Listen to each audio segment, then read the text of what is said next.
they have their own pick, which is going to be top 3. So yeah, I think they're in a good spot now. Is this again?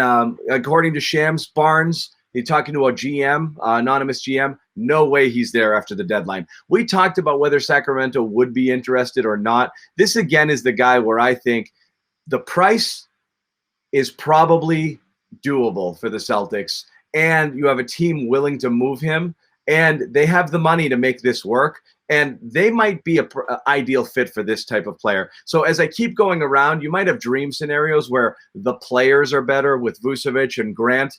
Theoretically, this might be the fit that makes the most sense in terms of what the Celtics are willing to give up, what they can do, if they can take on this salary, and it is the type of player that they need. He's not going to come in and be franchise saving, and he's no more than an 80% of what you were getting with Hayward, but I do think he makes a difference. I think if the price is right, that this is a reasonable scenario here. Yeah, and I think he hit the mark with 80%. That's probably about what he is of Hayward, and that's pretty good, especially at the price tag here, what it would cost to get him. As they sink further and further, and I know he's not an expiring contract or anything like that, I think the onus on moving him is going to be pretty substantial this year. And this is a guy at $22 million who you do start to creep into the range of having an advantage with the TP. You don't have to match that like other teams would, which makes it easier for him to go to Boston.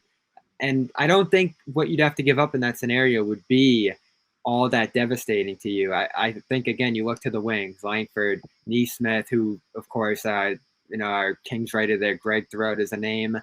And I think whatever you give up for him, you're going to be able to swallow and be okay with, because he's exactly what they need right now. Wing shooting, wing defense, a little bit of short roll creation, secondary playmaking. There's a lot of, it's not Jeremy Grant level Hayward impact, but there's, a poor man's Hayward impact here to some degree. He's done a ton of the playmaking for the Kings this year, and he scored at a high level. I think he had 28 in their last game. So think of a guy, a threat as a third wing on this team who could score 20 plus on any given night. They don't have anything bordering on that right now, and it would substantially change this team's fortunes, even though he's probably a role player and a mid-level one at that. He's inconsistent. We all remember. He's immediately a starter. A starter. Yeah, he would start every night. I think you go back to your 3-wing lineup and you put Smart back on the bench, and you love that, and you love that. Yeah, that's absolutely what you do. You play one big 3 wings in Kemba, and you put Smart back on the bench with Rob and with Pritchard, and you're hoping with who else, again, you never know. Again, Romeo, hopefully some more Neesmith. You have Semi, obviously, what he does. You have Tristan. All of a sudden, you actually start to feel pretty good, again, because that balance and that depth is spread out a little bit. You're always going to have 1 or 2 scorers on the floor. Different ball game. I think it makes a huge difference if they can do that. Yeah, and they probably want to swap Barnes for a young player, so picks would be enticing to them to some degree. If they're going to be mid-level picks, I think the Kings have had some success in recent years drafting a guy like Halliburton in one of those spots.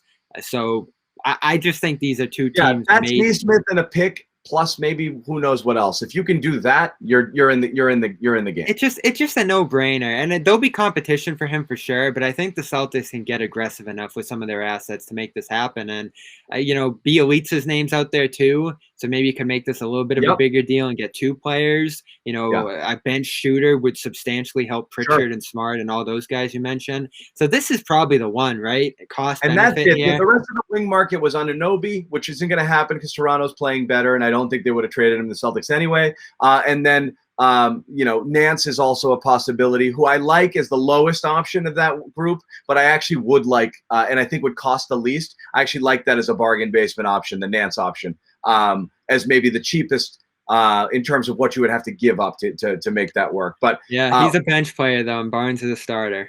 He is. It's less, but you also give up less, and it fills a need. So that's something I would consider too.